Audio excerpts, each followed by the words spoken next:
मातृशक्ति पदपुरुषों,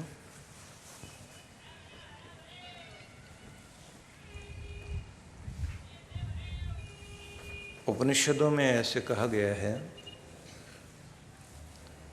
प्रणवो धनु शरो ह्य आत्मा ब्रह्म तल्लक्ष्यम उच्यते अप्रमत्तेन वेदव्यम शरवत्तनमयो भवेत्। जैसे कोई धनुष होता है, ऐसे भगवान का नाम प्रणव अर्थात ओंकार वो धनुष है। शरो ह्यात्मा, और तीर जैसे होता है वैसे है तुम्हारी आत्मा। ब्रह्म तल्लक्ष्यम उच्यते, ब्रह्म भगवान लक्ष्य है, टारगेट है। परमात्मा का नाम, उसे आप धनुष बनाओ। स्वयं की आत्मा को तीर बना लो। मतलब भगवान का नाम धनुष बनाकर स्वयं की आत्मा को तीर बनाकर परब्रह्म परमेश्वर जो लक्ष्य है उसकी तरफ उसे चलाओ। धनुष बेकार है बिना तीर के, और तीर बेकार है बिना धनुष के। तो हमारी आत्मा, हमारा जीवात्मा, यह तब तक निरर्थक है जब तक भगवान के नाम से इसे जोड़ा ना जाए। तो तीर और धनुष दोनों चाहिए। तन मिला है तो तन में भगवान का नाम जोड़ना जरूरी है, और जिह्वा पर जब भगवान का नाम चले तो फिर उसको ले जाओ भगवान की ओर। मतलब हर दिन तुम्हारी यात्रा भगवान की तरफ चले। तुम्हारे श्वासों की सरगम उस परमेश्वर का नाम ही जपने वाली बन जाए जिसने तुम्हें जन्म दिया, दुनिया में भेजा। अप्रमत्तेन वेदव्यम शरवत तन्मयो भवेत्। जैसे कोई तीर चलाने वाला बिल्कुल एकाग्र हो जाता है, निशाना लगाने वाला जैसे पूरी कंसंट्रेशन बनाकर और फिर निशाना लगाता है और साथ में सावधान होकर लगाता है। ऐसे इधर उधर देखकर निशाना नहीं लगता। तो कहते हैं जपने वाले व्यक्ति जिह्वा पर अपने भगवान का नाम रख, और तुम खो जाओ नाम में इतने कि तुम्हारी आत्मा मिल जाए उससे, और अपनी आत्मा को उठाकर नाम जपते जपते भगवान के चरणों में फेंक दो खुद को, और बस कल्याण हो जाएगा। ये रास्ता है तुम्हारा।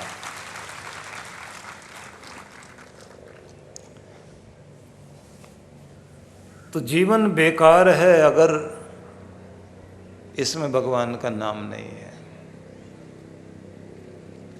नाम जपने का मतलब ये नहीं है कि काम धंधे छोड़कर केवल आदमी माला लेकर बैठ जाए, या घर बार छोड़े और किसी गुफा में जाकर बैठ जाए कि अब तो बस नाम जपते जपते जिंदगी पूरी होगी। अच्छी बात है अगर किसी व्यक्ति का वैराग्य इतना सध जाए कि उससे संसार से नहीं करतार से ही प्यार हो जाए, लेकिन ऐसा कम हो पाता है। देखा है कि जो लोग वहाँ पहुँच भी जाते हैं तो वहाँ से फिर वापस लौट आते हैं दुनिया में। कभी कभी तो यहाँ तक होता है कि व्यक्ति माला लेकर बैठा पेड़ के नीचे, बैर विरोध भूल कर गया। अब किसी से कोई लेना देना नहीं, सिर्फ भगवान से लेना देना है।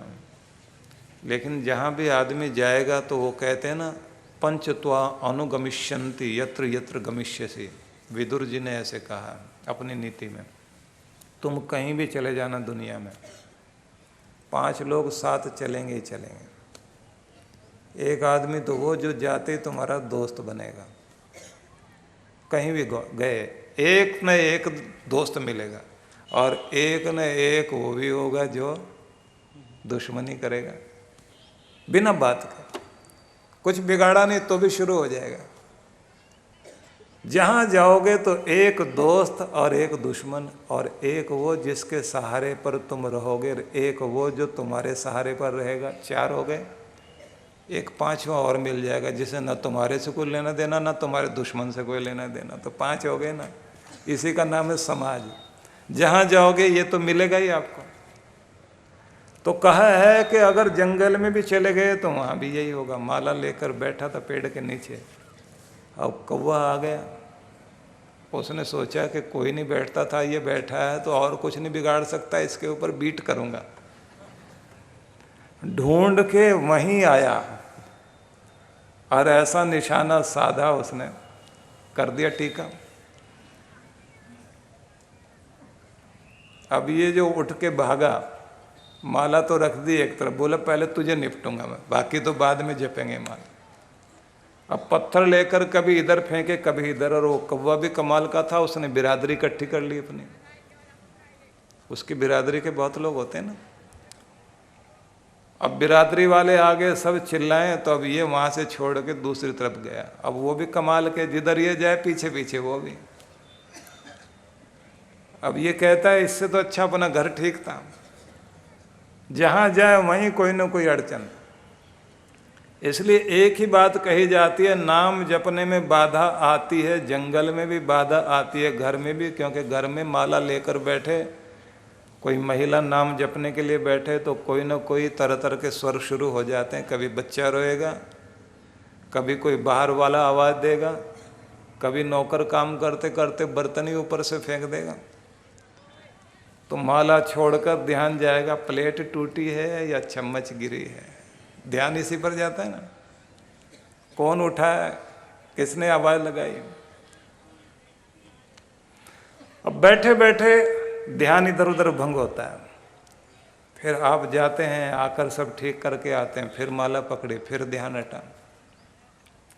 तो बात ध्यान रख लेना, इसी खटपट के बीच में ही माला जपनी है, इसी में ध्यान लगाना है, इसी में अनुकूलता बनानी है। कहीं और जाकर कुछ बनने वाला नहीं। यहीं रहते रहते बात बनानी है आपको, और बनती है। इसलिए जो ये कहा जाता है ना कि एक ही समय ऐसा होता है जिसको बोलते हैं ब्रह्म वेला, जो भगवान की वेला, बाकी वेला संसार की।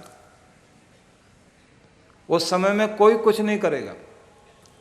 सुबह सुबह अगर आप 4 से लेकर 6 बजे तक का जो समय है, इसका आनंद ले सकते हैं। 6 को 7 तक लगा लीजिए आप, क्योंकि आजकल तो लोग 8 बजे तक उठने वाले लोग हैं। हाँ, भक्त लोगों को एक बात का ध्यान रखना चाहिए, भक्त जो भी होता है, जहाँ होता है, वो किसी के लिए बोझ बनकर नहीं जीता। वो कोशिश करता है मैं किसी की आंखों में न खटकूं, मेरे होने से किसी को कोई दिक्कत ना हो। तो ये सावधानी उसे बरतनी होती है। तो आप सुबह उठे तो शोर शराबा खटर पटर मत होने देना। घर के लोग सोचेंगे ये सोने भी नहीं देते, पता नहीं सुबह सुबह माला लेके बैठ गए। और भगत जी क्या सोचते हैं, ऐसे भले लोग हैं कलयुगी जीव, सारी दुनिया जाग गई है, भगवान का नाम जपती है, ये लोग सो रहे हैं। और वो क्या कहते हैं, फर्स्ट क्लास वाली नींद 4 बजे शुरू होती है। अच्छी नींद तो इसी टाइम आती है। तो किसी को आप बिल्कुल हिलाए डुलाए नहीं। भक्त जहाँ है वो वहाँ की शोभा बनकर रहता है। जैसे कमल खिला है तालाब में तो वो तालाब की शोभा है। फूल जहाँ खिला है वहाँ के लिए वो शोभायमान हो रहा है, उस जगह को शोभायमान कर रहा है।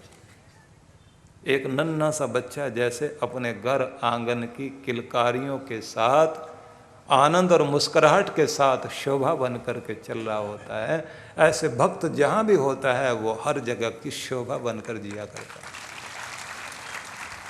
ये अलग बात है कि आप फूल बन भी जाएं तो भी कुछ को तो फर्क पड़ेगा, तो उसको आप ध्यान में मत रखना, क्योंकि सूरज को देखकर उल्लू कहेगा कि नहीं आना चाहिए। उसको सूरज आने से परेशानी होती है। जो जीव अंधेरे में चलते हैं उनको रोशनी से बड़ी समस्या होती है। तो कुछ ऐसे हो सकते हैं कि आप अच्छा भी करेंगे तो भी वो आपका बुरा करेंगे, लेकिन ऐसे लोग दुनिया में ही समझ लीजिए कि बहुत कम लोग होते हैं जो अकारण बैर मोल लेते हैं। ज़्यादातर तो वे लोग हैं जिनके लिए अगर आप कठिनाई नहीं पैदा करते तो आराम से रास्ता बन जाता है। भक्त को अपना मार्ग चुनकर अपना रास्ता बनाकर नाम जपते रहना चाहिए। फिर भी अगर कोई कुछ करता रहे तो आप अपनी स्थिति में ठीक चलते रहें, लेकिन इसका मतलब ये नहीं कि भक्त होने का मतलब इतना दब्बू कायर डरपोक बनकर बैठ जाएं कि कोई एक थप्पड़ मारे तो दूसरे के लिए गाल आगे करके और पिटलें, और उसके बाद वो कहे कि दो से काम नहीं चलेगा, पीछे से लात और जमानी, और हम कहें कि हाँ भाई साहब लगाओ जरा लात। भगवान कृष्ण ने गीता कही तो हम लोग सत्संग सुनाते हैं, आपको सामने बैठा कर सुना रहे हैं ना, तो आप बिल्कुल श्रद्धा से सुन रहे हैं, मैं भी बहुत प्यार से सुना रहा हूँ, तो पोथी सामने रख कर पढ़ रहे हैं। कृष्ण भगवान ने ऐसे तो कोई सत्संग लगा के गीता नहीं कही थी, युद्ध भूमि में कही, और किसी मरने वाले को नहीं सुनाई थी। जैसे बहुत सारे लोग सोचते हैं ना मरने वाले को गीता सुना दो कल्याण हो जाता है, उन्होंने मरने के लिए नहीं सुनाई थी बल्कि जिंदगी देने के लिए गीता सुनाई थी, ये सोचिए, और युद्ध भूमि में सुनाई। गीता का ज्ञान युद्ध भूमि में, तो जीवन के संघर्ष के बीच ही गीता जीना सिखाती है। इसलिए भगवान कृष्ण कहते हैं संघर्षों से, समस्याओं से भागना मत, डरों से भागना मत, चिंताओं से भागना मत। नशा करने वाला आदमी यही तो करता है, नशा करने के बाद चिंता से मुंह मोड़ने की कोशिश करता है। आंखें बंद कर लेने से कबूतर सोचे कि बिल्ली भाग गई, भागती ही नहीं। और ऐसा नशा भी नहीं चाहिए जैसे चूहे ने नशा करने के बाद मूंछों पे ताव दिया और कहा बुलाओ बिल्ली को अब, तो वो भी नहीं चलता। होश में रहकर इंसान समस्या का सामना करे, भागना नहीं होगा। लेकिन फिर भी आपसे मैंने कहा कि एक वेला होती है सुबह की जिसमें दुनिया सोई रहती है, किसी पर कृपा होती है भगवान की, आसमान में लाली छाई हुई हो, धीमी धीमी हवा उस समय चल रही हो, ओस से भीगी है घास, मुस्कुराते दिखाई दे रहे हैं फूल, पंछी डाल में बैठे हुए और नए दिन के लिए स्वागत करने के लिए तत्पर। ऐसा वातावरण जब हो, कहीं दूर किसी मंदिर में पट खुले हैं, शंख की ध्वनि आई, घंटियां बजनी शुरू हुई हैं, महसूस होने लगा कि भगवान के पुकारने का समय आ गया। स्नान आदि करने के बाद अपने आसन पर बैठ जाएं। ब्राह्मे मूर्ते बुद्धेत धर्मार्थ चानुचिंतेत काय क्लेशाश्च तन मूलान वेद तत्वार्थमेव च। ब्रह्म वेला में जाग जाएं, धर्म अर्थ का चिंतन करें। शरीर में रोग है तो उसके बारे में, जीवन में कोई समस्या है उसके बारे में, भगवान से प्रार्थना करें, अंदर चिंतन करके समाधान खोजें और ब्रह्म वेला में जो चाहें वो पाएं, क्योंकि उस वेला में जो कुछ हम मांगते हैं भगवान देते हैं। देवता धरती पर विचरण करते हैं। स्वास्थ्य मांगता है तो सेहत मिलती है, मुस्कुराहट मांगता है इंसान प्रसन्नता मिलती है, और घर में कोई अभाव है तो व्यक्ति की संपन्नता आने लग जाती हैं। बदनसीबी किसी की जिंदगी में चल रही है तो सुबह सुबह जागे और भगवान का ध्यान करे, सूर्य को अर्घ्य दे। वो जो समय होता है निश्चित रूप से व्यक्ति को तेजस्वी बनाता, उसके भाग्य को सौभाग्य बनाता। सुबह सुबह जितना भी हो सके भगवान के लिए समय निकालो, ब्रह्म वेला में ही ब्रह्म का ध्यान करो, सबसे अच्छा समय वो है। तो अनुकूलता खोजिए, अनुकूल समय आप ढूंढिए। संधि वेला में भगवान के प्रति संधि करने के लिए, अपने आप को जोड़ने के लिए, जिसको हम परमात्मा के लिए योग करना कहते हैं, उस समय में बैठकर ध्यान करो। वो बहुत ही उपयोगी समय है। जो भी दान पुण्य कर सकते हैं, सेवा सत्कर्म कर सकते हैं, जरूर अपने से रोज करना चाहिए, नहीं तो अपनी राशि निकाल कर रख लें। हर व्यक्ति को कोशिश करनी चाहिए कि अपनी कमाई का 10वां हिस्सा या फिर 2% भाग पवित्र कार्यों में लगाने के लिए संकल्पशील हो। कुछ लोगों ने तो नियम बना रखा, अपने ठाकुर जी को या अपने गुरु को अपने बिजनेस में 2% का गुरु कार्यों के लिए, धर्म कार्यों के लिए, ठाकुर के कार्य के लिए वो अपना हिस्सेदारी रख लेते हैं कि ये पहले उधर जाएगा, बाद में मेरे घर में कमाई आएगी, पहले भगवान का धर्म की के लिए अर्पित करता हूँ। जिनकी कृपा से मेरी जिंदगी में खुशहाली आती है, उन कृपा के प्रति आभार व्यक्त करने के लिए पहले कमाई अलग करो। फिर व्यक्ति ये भी सोचता है कि रोज मेरे हाथों से पवित्र कार्य हों, सेवा का कोई ना कोई काम जरूर होना चाहिए, जबान पर मेरे प्रभु का नाम चलता रहे, हृदय के अंदर उसके भाव बने रहें और मेरी दिशा दशा दोनों ठीक रहे। ये संकल्प होने ही चाहिए। इससे जो कुछ प्रभाव जीवन में आता है वो बहुत बड़ा कल्याण करता है, क्योंकि जब हमारी कमाई पवित्र होती है और नाम जपने से वाणी पवित्र होती है, सत्कर्म करने से हाथ पवित्र होते हैं और सत्संग की ओर चलने से, पवित्र स्थान में जाने से हमारे पग पवित्र होते हैं, उसी तरह से पवित्र चिंतन करके हमारा मन पवित्र होता है, हृदय में प्रेम के भाव भरने से हृदय पवित्र होता है। और ये भी ध्यान रखें, बुद्धिर ज्ञानेन शुद्धयति, बुद्धि जो है ज्ञान से शुद्ध होती, विद्या तपोभ्याम भूतात्मा, पवित्र विद्या से और तप से हमारी आत्मा पवित्र होती है। तो अपने को पावन करके परमेश्वर की ओर लगाने का नियम बनाना चाहिए। सुबह सुबह रोज आप व्यवस्थित करें स्वयं को, क्योंकि आपको कहीं भागकर जंगल में जाने की जरूरत नहीं है, पर अभ्यास जरूर करना चाहिए। गुरु के पास आश्रम में भी जाते हैं तो थोड़े दिन रहकर आओ, तप करके आओ, वातावरण बनाकर आओ, मनोदशा बनाकर आओ, उसके बाद घर में अपने वो प्रयोग जारी रखो। वहाँ जाना इसलिए जरूरी होता क्योंकि वातावरण वहीं जाकर बनेगा, नहीं तो आप फिर अपने उन्हीं झंझटों में फंस जाओगे। थोड़े दिन रहकर ट्रेंड होकर आइए, प्रशिक्षण लेकर के आइए और फिर घर में आप कार्यों में लगें। तो मैंने आपसे कहा कि प्रत्येक व्यक्ति अपने आप को एक तीर की तरह समझे, अपनी आत्मा को तीर समझे, भगवान के नाम को धनुष समझे, भगवान को अपना लक्ष्य समझे।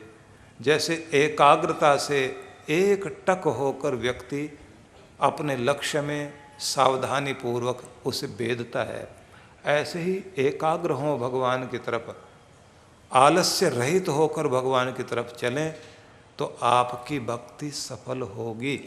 और यदि आप आलस्य का परित्याग नहीं करेंगे, आलसी बनेंगे, लापरवाह होकर के काम करेंगे, एकाग्रता नहीं बनेगी, तो लक्ष्य पूरा नहीं होगा। यहाँ तक होता है, निशाना लगाने वाला तीर का निशाना लगा रहा है, निशाना लगाते अगर सांस भी ले लिया बीच में तो भी 1-2 फुट का निशाना चूक जाएगा, इधर उधर लग जाएगा।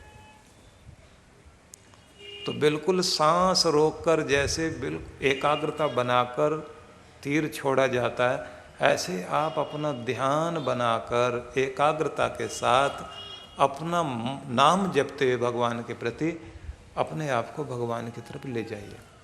जब आप भगवान की तरफ अपने आप को लेकर चलते हैं तो ये बात ध्यान रखना, उस समय आपको खुद महसूस होने लगेगा कि कुछ मिल रहा है। क्या मिलता है वो मैं थोड़ा बताना चाहता हूँ। भक्ति में चलते चलते यदि मन शांत होने लगा है और प्रेम जागता है, भगवान की कृपाओं के प्रति आभार जागता है और अंदर संतुलन मन में बनने लगा हो, दुखियों के प्रति करुणा जागने लग जाए,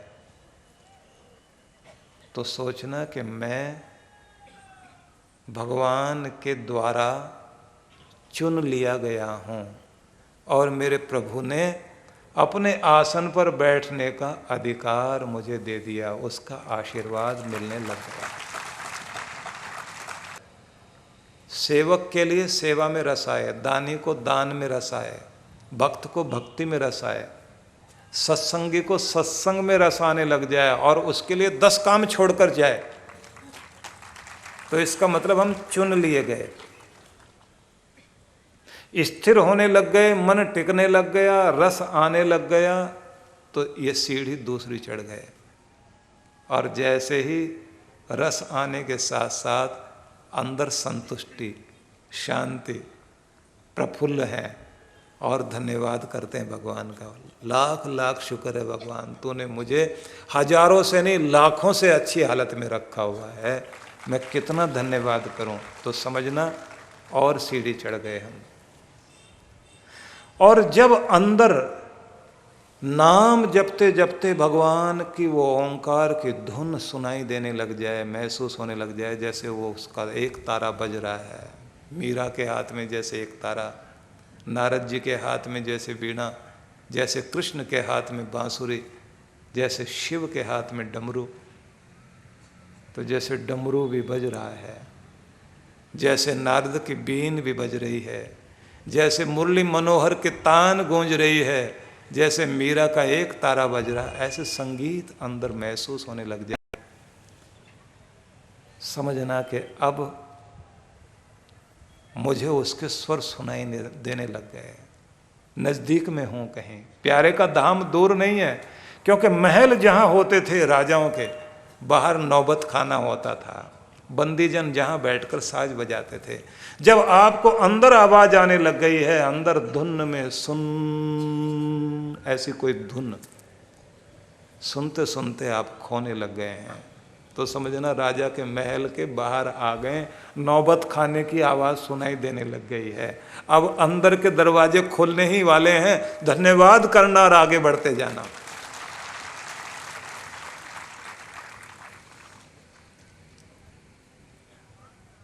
और फिर एक चीज और, जैसे यहां एक शब्द कहा गया और भगवान कृष्ण ने भी कहा, ओमित्येकाक्षरम ब्रह्म व्याहरण माम अनुस्मरन यह प्रयाति त्यजन देहम स याति परमाम गतिम। ओंकार के संबंध में भगवान श्री कृष्ण कह रहे हैं कि ओंकार अक्षर जो ब्रह्म है, उसी का व्यवहार करते हुए, जपन करते हुए, मेरे स्वरूप को स्मरण करते हुए, भगवान श्री कृष्ण कहते हैं कि जो ऐसे करते करते आखिर में देह को त्याज देता है, स याति परमाम गतिम, उसकी परम गति हो जाती है। मतलब गति प्राप्त करनी है तो ओंकार का जाप, जैसे आप देखते हैं ना कि प्रत्येक मंत्र से पहले ओंकार लगाते हैं। कल कोई सज्जन हमको मिले, उन्होंने कहा कि 1 मिनट में खड़े खड़े ही बता दीजिए ओंकार का अगर जाप करें, ओम का जाप करें तो कैसे करें।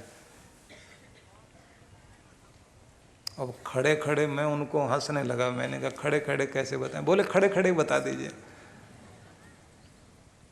तो मैंने फिर उनको कहा कि आप जहां हैं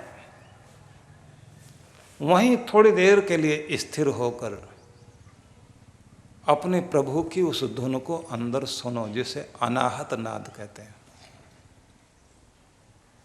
अंदर में वो नाद चल रहा है, शंख की ध्वनि में, लहरों के गरजने में।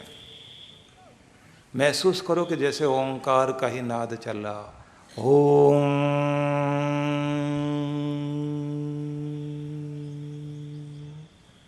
और घंटा नाद में, घंटे की ध्वनि में, एकांत सुनसान में जैसे एक ही धुन चल रही हो। आसमान में तारे, आधी रात बीत गई, सारी दुनिया सोई पड़ी, तो जैसे आसमान में भी कोई सुन की धुनी चल रही है। कैसे अनुभूति करना शुरू करो, आती जाती श्वास में अनुभव करो, और फिर महसूस करो कि मेरे परमात्मा का नाम जब सृष्टि का प्रारंभ हुआ उसी समय से ये ध्वनि चल रही है। इसलिए ओंकार आदि ध्वनि है, प्रारंभ की ध्वनि है। तो उस ध्वनि को अंदर अंदर सुनना शुरू करो, और फिर महसूस करो कि जैसे वो ओंकार लिखा हुआ है आसमानों में।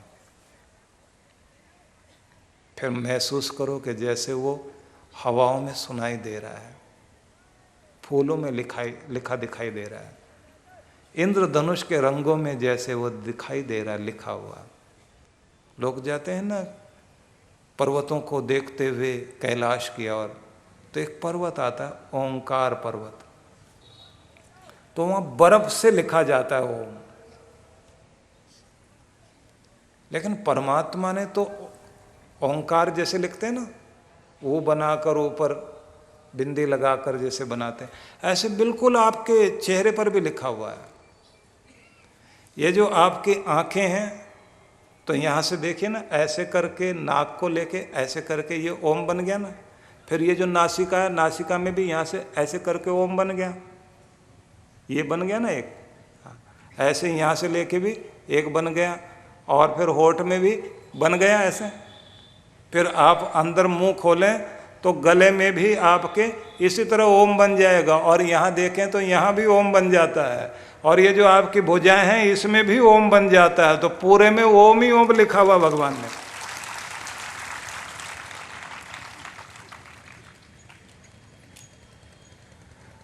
तो मैंने कहा जहां देख रहे हो हर जगह देखो कि जैसे वही नाम लिखा हुआ है। इसलिए पाठ करते हैं पंडित लोग, ओंकार बिंदु संयुक्तम नित्यम ध्यायन्ति योगिनः कामदम मोक्षदम चैव ओंकाराय नमो नमः। निश्चित ही ये कामनाओं को पूर्ण करने वाला और मोक्ष देने वाला एक ही अक्षर ब्रह्म है ओंकार। लगातार जाप करते हुए अपना कल्याण करना चाहिए।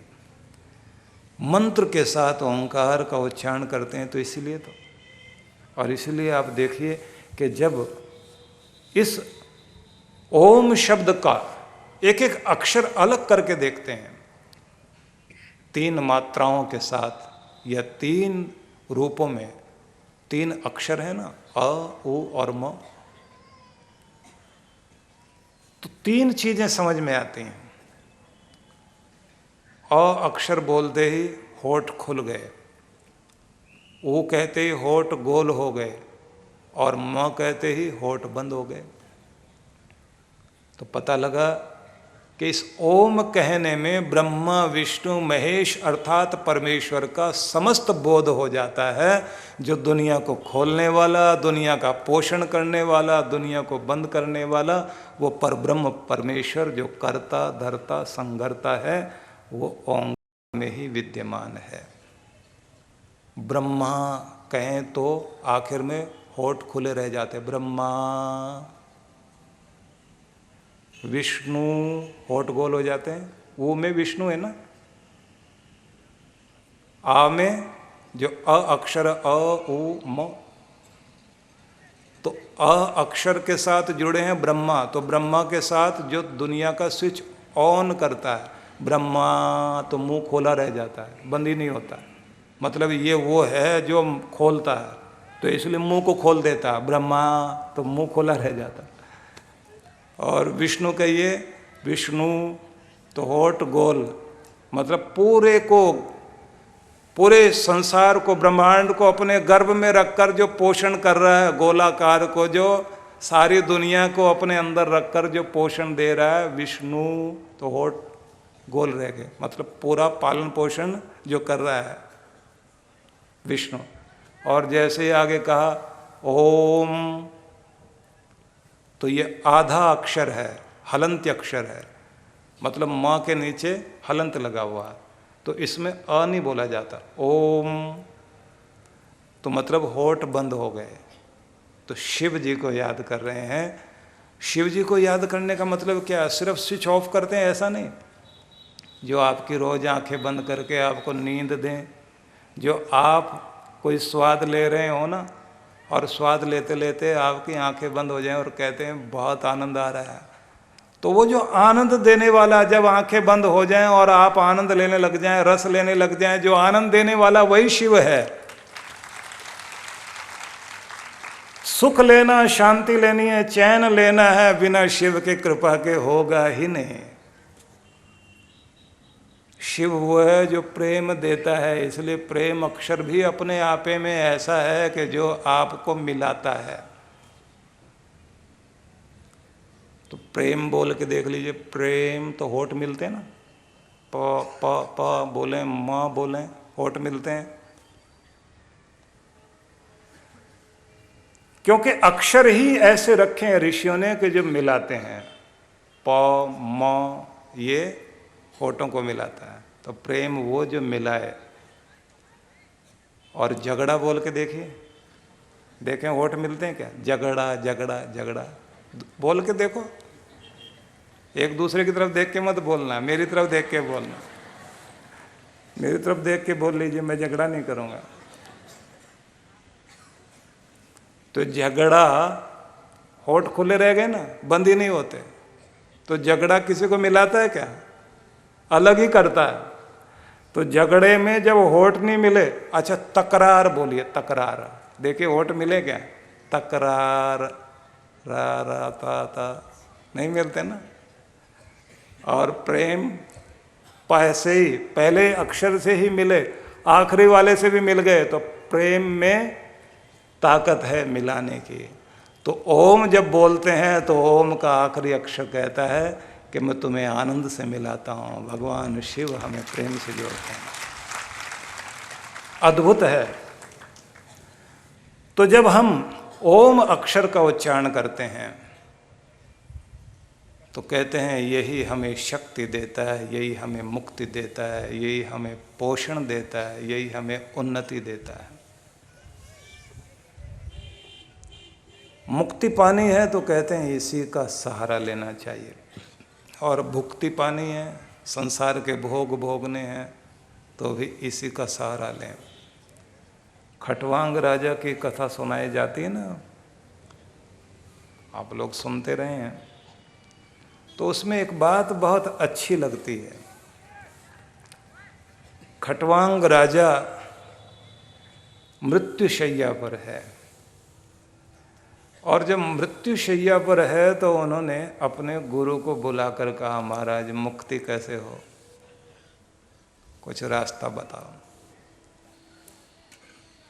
तो बात सुनते ही गुरु ने एक बात कह दी कि हम जो कहेंगे सिर्फ सुनोगे या मानोगे? बोले नहीं महाराज, मान लेंगे। तो उन्होंने कहा कि एक चीज याद करो, शरीर छूट जाएगा अभी तो बहुत सारी चीजें तुम्हारे नाम से बेदखल हो जाएंगे। जैसे किसी को बेदखल कर दिया ना, जमीन से बेदखल कर दिया, अधिकारों से बेदखल कर दिया, तो तुम्हारा नाम भगवान बेदखल कर देगा। अब ना जमीन तुम्हारी रही, न परिवार तुम्हारा रहा, न रिश्ते नाते वाले कहने के लिए कहते रहे, कोई काम नहीं आएगा, ना तुम किसी के, ना कोई तुम्हारा। और धीरे धीरे धीरे धीरे करके लोगों की आंखों से तुम्हारा चित्र ओझल होगा, शक्ल ही भूलने लग जाएंगे, नाम भूलने लग जाएंगे। और कुछ समय के बाद ऐसा हो जाएगा, लोग कहेंगे पता नहीं ऐसा कोई आदमी था भी या नहीं था, सपना सा ही रह गया। घर के लोगों को थोड़े दिन लगता रहेगा कि जैसे कहीं गए हुए हैं, लौट के आएंगे। पत्नी को ध्यान आता रहेगा कि जैसे आज सुबह कहीं आए थे वो। कभी शाम को लगेगा कि कहीं किचन के पास खड़े थे, कभी लगेगा ड्राइंग रूम में, यहाँ घर के आंगन में आ गए थे। जाग जाएगी, बच्चों को बुला करके बोलेगी तुम्हारे पिताजी की शक्ल दिखाई दी। और बच्चे डांटते हैं बुद्धि खराब है, कैसे आ जाएंगे अब वो।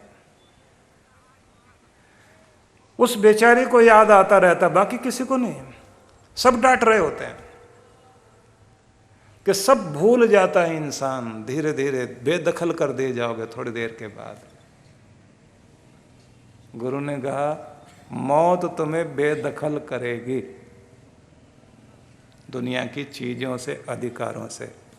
अगर तुम हमारी बात मानते हो तो एक बात याद करो कि महाराज समझाओ, बोले मौत तुम्हें बेदखल करे उससे पहले तुम बेदखल कर दो हर चीज को, कि जाओ छोड़ दी हर चीज, ऊपर उठ जाओ। और ऐसे ही बर्ताव करो कि आज से मैंने इन पदार्थों पर, वस्तुओं पर अधिकार छोड़ा। उन्होंने कहा महाराज मैंने छोड़ा अधिकार, राज्य, महल, खजाना, अधिकार। बोले अब क्या दिखाई देता है? बोले मैं अकेला दिखाई दे रहा हूं। बोले अपने नाम को भी हटा दो, जैसे तुम दुनिया में बच्चे की तरह आए थे वैसे ही, जिस पर अभी कोई नाम नहीं लिखा गया, नाम नहीं बोला गया। ये बच्चा किसका है वो नाम भी हटा दो। और जब तुम बिल्कुल अकेले अकेले अकेले हो जाओ, तब भगवान से कहो अब मैं सिर्फ तेरा हूं, तेरा हूं, तेरा हूं, तेरा हूं, सिर्फ तेरा हूं भगवान, सिर्फ तेरा हूं। अब ऐसे जप करके देख, प्यारे की नगरी दूर नहीं दिखाई देगी, बहुत नजदीक दिखाई देगी। उसने कहा महाराज ये बात पहले क्यों नहीं समझाई थी, बहुत आनंद आ रहा है अभी। बोले पहले मरने की घड़ी नजदीक नहीं थी ना, तुम्हें लगता था मरने की बात तो अशुभ होती है, अब ठीक लग रही है, इस समय जो है सही घड़ी आ गई है। ये वैराग्य जागा नहीं था महाराज, मन को शांति मिलने लगी है।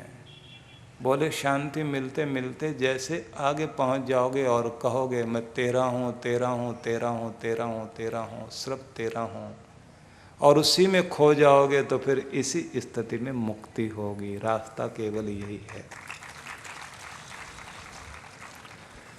इसी स्थिति में जाप करना शुरू करो, इसी स्थिति में अपने प्रभु के होकर पुकारना शुरू करो। तो न तो वो तुमसे दूर है और न तुम उससे दूर हो, बस बीच में जो मल विक्षेप है वही बाधा बना हुआ है, उसी को हटाने की कोशिश करो। सच बात तो यही है कि जब व्यक्ति की जिंदगी में वो चीज आने लग जाती है जिसे हम कहते हैं सच्चा ज्ञान, जो वैराग्य से जुड़ा हुआ होता है, और जब व्यक्ति की जिंदगी में लगन लग जाती है परमात्मा के नाम का, एक नशा, खुमारी जैसी स्थिति, तो वो कृपा करने लग जाती है। व्यक्ति जो है अपने आप निकट होने लग जाता है। और कमाल तो ये है कि जैसे कहते हैं ना कि मैं और मेरा यार एक ही बस्ती में रहते हैं, हैरत है, मिलने को तरसते हैं, तो वो कोई और यार नहीं हो, कोई और मित्र नहीं, भगवान ही इसी बस्ती में रहता है, लेकिन दोनों एक दूसरे से मिलने के लिए तरस रहे हैं। बस थोड़ी रोशनी हो जाए, एक दूसरे को एक दूसरा दिखाई देने लग जाए, अंधेरे में नहीं पहचान पा रहे। कबीर ने अपने ढंग से कहा, उन्होंने चकवा चकवी को ध्यान में रख करके कहा कि जैसे रात आने से चकवा चकवी दोनों बिछड़ जाते हैं, नदी के किनारे एक दूसरे को आवाज देते हुए चलते हैं, कि बस ऐसे ही बीच में अंधेरा आते ही दूरी बन गई। जैसे ही रोशनी हुई सुबह, तो किनारे दो होने के बाद, एक दूसरे से दूरी होने के बाद भी वो दूरी नहीं रहती, उड़कर आ जाते हैं। पंख हैं, हम अपने ज्ञान कर्म के पंख से उड़कर वहां पहुंच सकते हैं, लेकिन नहीं पहुंच पाते क्योंकि बीच में अंधेरा है। तो रोशनी चाहिए, रोशनी होते ही व्यक्ति उस तरफ चल पड़ता है। तो मैं एक निवेदन करूंगा सभी से, देखिए, एक तो प्रार्थना नियम बना लो, दूसरी प्रेरणा, प्रेरणा गुरु देगा, प्रार्थना खुद करोगे, पराक्रम खुद करना है आपको, पुरुषार्थ भी करना है। और एक चीज और, गुरु तुम्हारे अंदर प्यास जगाता है, तुम उस प्यास को गहरा करो भगवान को पाने की। गुरु तुम्हें विधि देता है, प्रयास तुमने करना है। तो प्यास भी चाहिए, प्रयास भी चाहिए, प्रतीक्षा भी चाहिए, और वो समय आ जाएगा जब भगवान का प्रसाद एकाएक आपको मिलेगा और जीवन धन्य हो जाएगा।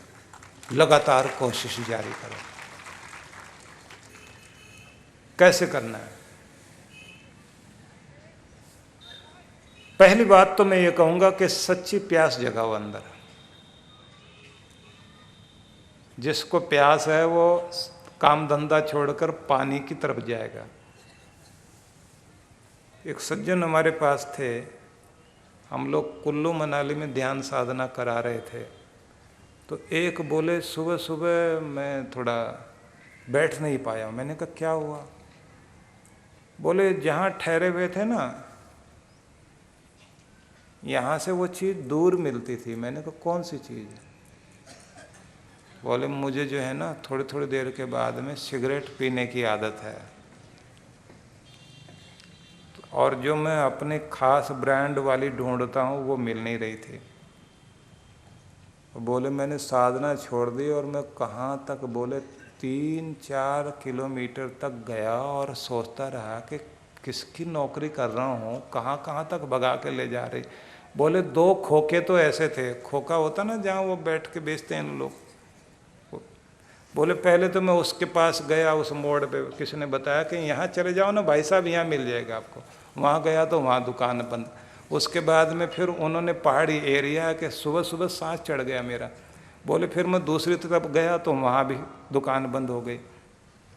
बोले रात में भी ऐसे चक्कर काटता रहा, रात में बहुत दिक्कत हुई। उसके बाद सवेरे भी ऐसे ढूंढ रहा हूँ, रात भर सो नहीं पाया इसके कारण। अब मैं सोच रहा हूँ, आया था ध्यान साधना करने के लिए, यहाँ सिगरेट ढूंढता फिर रहा हूँ। अब बहुत परेशान बेचारे आकर के बोले कि अब मैं लेके तो आ गया हूँ पर मैंने पी नहीं अभी तक। मैंने कहा फिर मेरे लिए लाए हो? बोले आपके पास लेकर आया हूँ।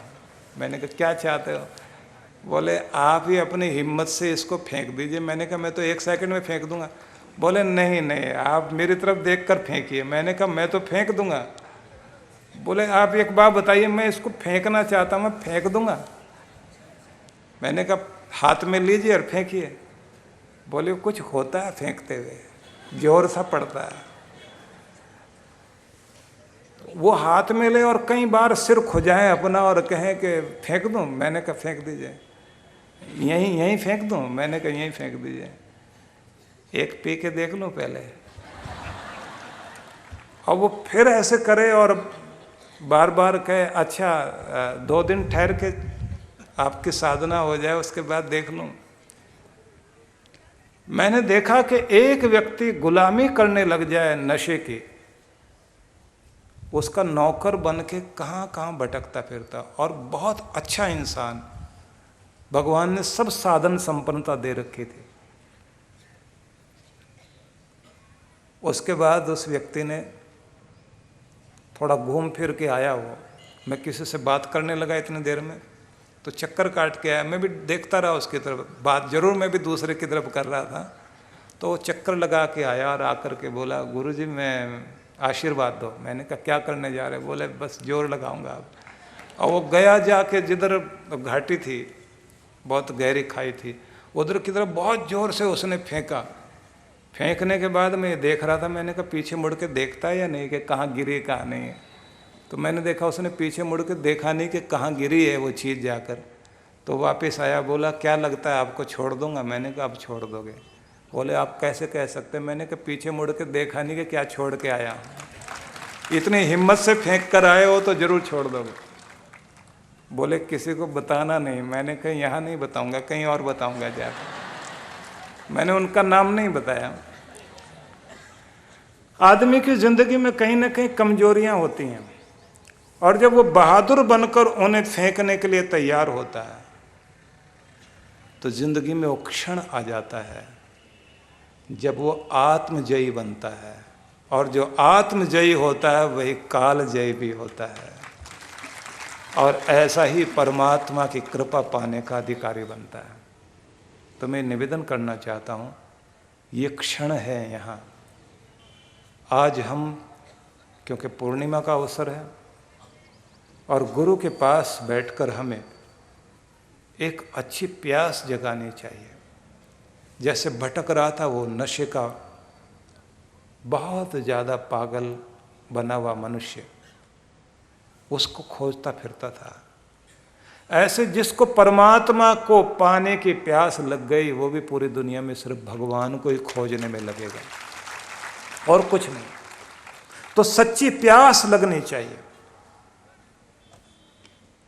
प्यास जगाता है गुरु, प्रेरणा देता है गुरु। उस प्यास को गहरा आपको करना है। प्रेरणा को रोज अपने अंदर जागृत रखना है, और नियम पूर्वक पराक्रम करते हुए बाधाओं को हटाना है। पुरुषार्थ साधन अभ्यास करते हुए रोज आगे बढ़ना है, और प्रार्थना का सहारा लेना है। और फिर भी अगर लगता हो कि अभी देर हो रही है, बात बन नहीं रही, तो धैर्यपूर्वक प्रतीक्षा करो।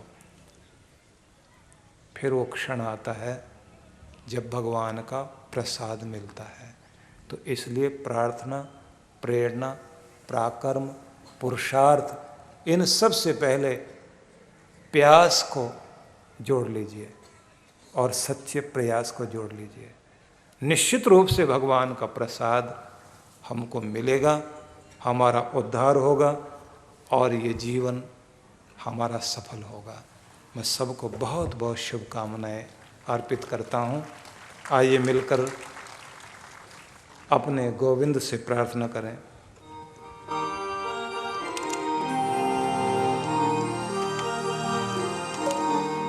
बंसी वाले बतला तेरा कहाँ ठिकाना है, बंसी वाले बतला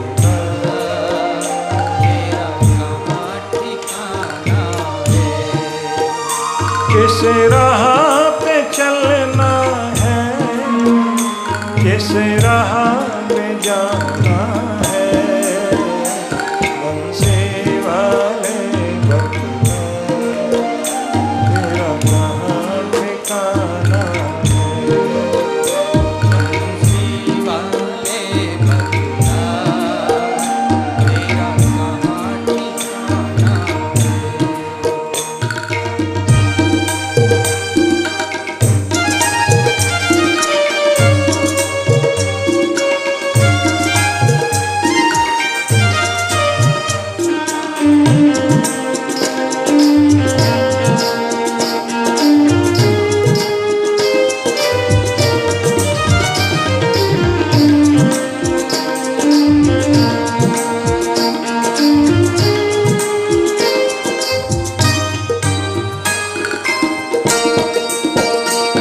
कहते हैं द्रौपदी का तूने चीर बढ़ाया था।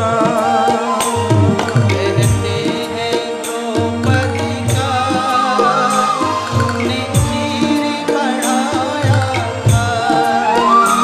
बन सारथी अर्जुन का रथ तूने चलाया था। बन सारथी अर्जुन का रथ तूने चलाया था। आखिर से धरती पे तूने पाप मिटाना है।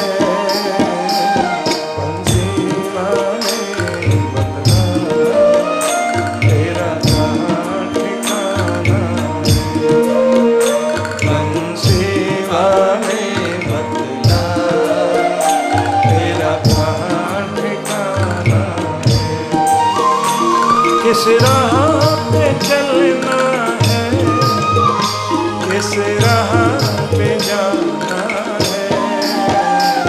हमसे वाले बंदा तेरा कहाँ ठिकाना है। बंसी वाले बंदा तेरा कहाँ ठिकाना।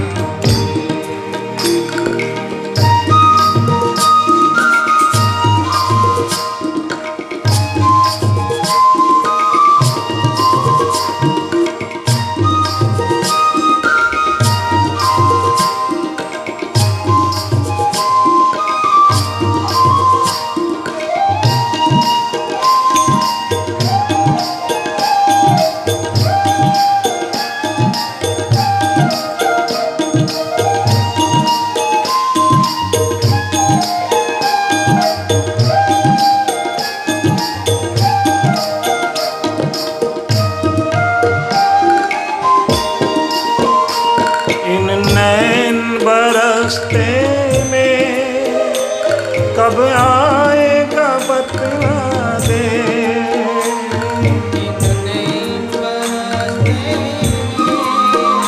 कब आएगा बतला दे। बिन प्राणों के ये काया कैसे रहे समझा दे।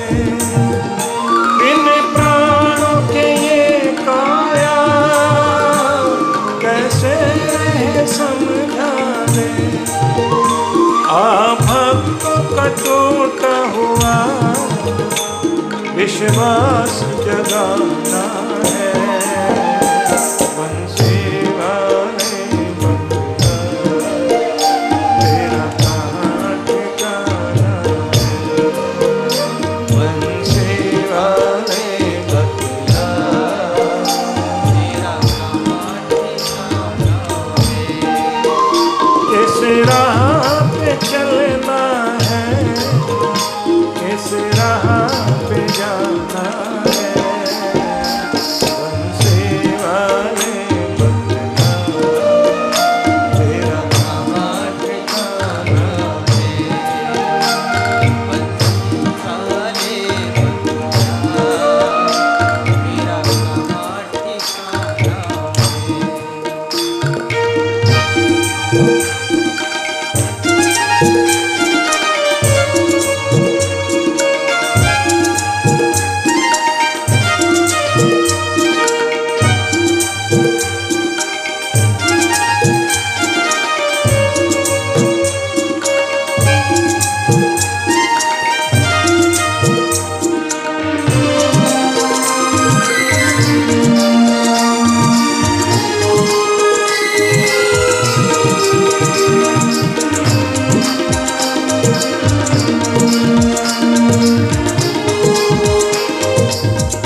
रे